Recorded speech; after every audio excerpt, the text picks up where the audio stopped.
ओम नमः शिवाय। श्री शिव महापुराण का अध्याय 111 और इस अध्याय का नाम है अंधक की कथा। एक बार अंधक से उसके भाइयों ने कहा कि तुम्हारा राज्य से कोई प्रयोजन नहीं होना चाहिए, क्योंकि तुम्हारे पिता हिरण्याक्ष तो मूर्ख थे, जो नेत्रहीन विकृत रूप वाले पुत्र को शिवजी से ग्रहण किया। तुम राज्य चलाने के योग्य कदापि नहीं हो। कहीं दूसरे व्यक्ति से उत्पन्न पुत्र को भी राज्य का अधिकारी बनाया जा सकता है। राज्य तो हम करेंगे, तुम्हारा राज्य पर कोई अधिकार नहीं है। यह सुनकर अंधक को बड़ा भारी दुख हुआ और वह रात्रि के समय उठकर जंगल में जाकर घोर तपस्या करने लगा। उसने देखा कि तपस्या से कोई फल प्राप्त नहीं हो रहा है, तो उसने अपने शरीर को अग्नि में जलाना चाहा। यह देखकर देवता डर गए और ब्रह्मा जी के पास गए। ब्रह्मा जी अंधक को वरदान देने के लिए आए। अंधक ने ब्रह्मा जी से अमरता मांगी और कहा कि मेरी आंखों में फिर से रोशनी आ जाए, प्रहलाद आदि मेरे सभी भाई मेरे भक्त बन जाए और मेरी मृत्यु किसी व्यक्ति के द्वारा न हो और न ही विष्णु तथा शिव जी के द्वारा मेरी मृत्यु हो सके। ब्रह्मा जी ने कहा, यह तो संभव ही नहीं है, तुम कोई अन्य वर मांगो। इस पर अंधक ने कहा कि मैंने जो बातें कही है वह मुझे प्राप्त हो, परंतु शिवजी के अतिरिक्त मुझ मेरी मृत्यु किसी और दूसरे के द्वारा न हो। ब्रह्मा जी तथास्तु कहकर अंतर्ध्यान हो गए और अंधक अपने घर आ गया। उसने राज्य प्राप्त किया।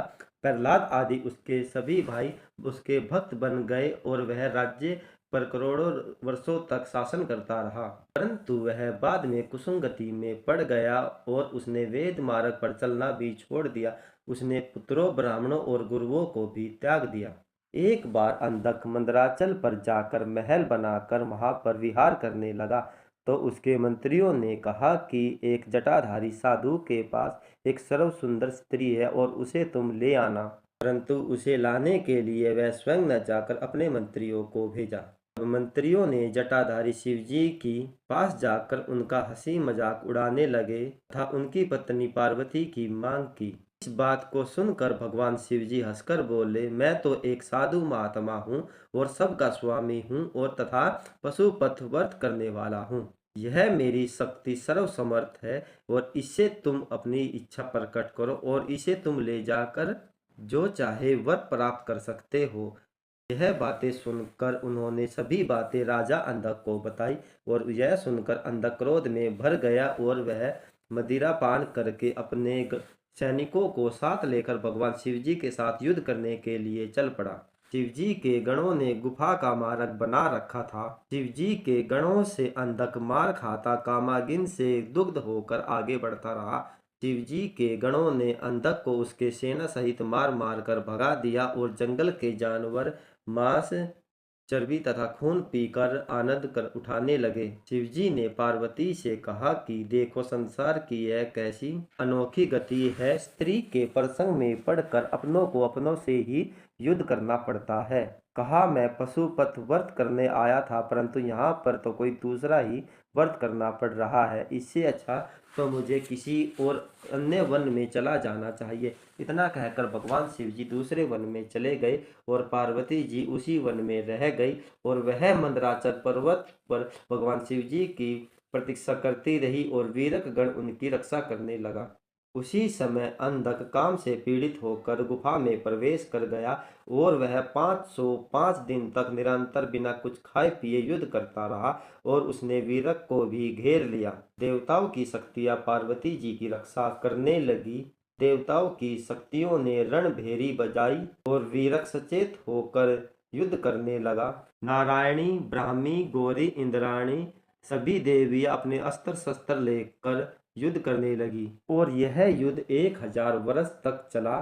फिर भगवान शिव जी वहां आ गए और अंधक ने अपने दूत को भगवान शिव जी के पास पार्वती का मांग की, तो भगवान शिव जी ने क्रोध में भरकर दूत को अंधक के पास युद्ध का समाचार भेजा।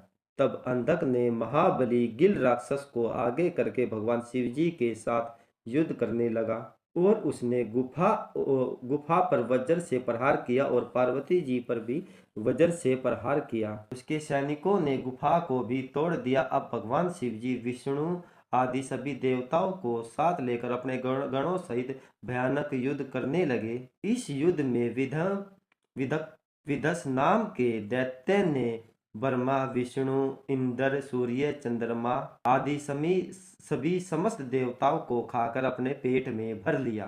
तब भगवान शिव जी ने सामदेव का गान किया, फिर सूर्य के समान अपने शरीर को अट्टहास किया। इसी बीच वह दैत्य नंदी को भी निगल गया और वह देखकर भगवान शिव जी क्रोध में भर गए और अपने तीव्र बाणों से विध्वंस को मारकर सभी देवताओं को पेट से बाहर निकाला। शुक्राचार्य मरे हुए दैत्य को पुनः जीवित करने लगे। इस पर भगवान शिव जी शुक्राचार्य को एक फल की तरह निगल गए और इससे दैत्यों का बल क्षीण हो गया और भगवान शिव जी के गणों ने देवताओं के साथ अंधक के सैनिकों को मार मार कर व्याकुल कर दिया और फिर अंधक को भी मार मार कर उसका शरीर जर्जर कर दिया। मरते समय अंधक ने भगवान शिव जी की स्तुति की तो भगवान शिव जी ने प्रसन्न होकर उसे अपना गणपति बनाया और फिर पार्वती जी के साथ गुफा में चले गए। अगर आपको वीडियो अच्छी लगी तो चैनल को लाइक, शेयर, कमेंट, सब्सक्राइब और मुझे फॉलो करें। जय भोलेनाथ।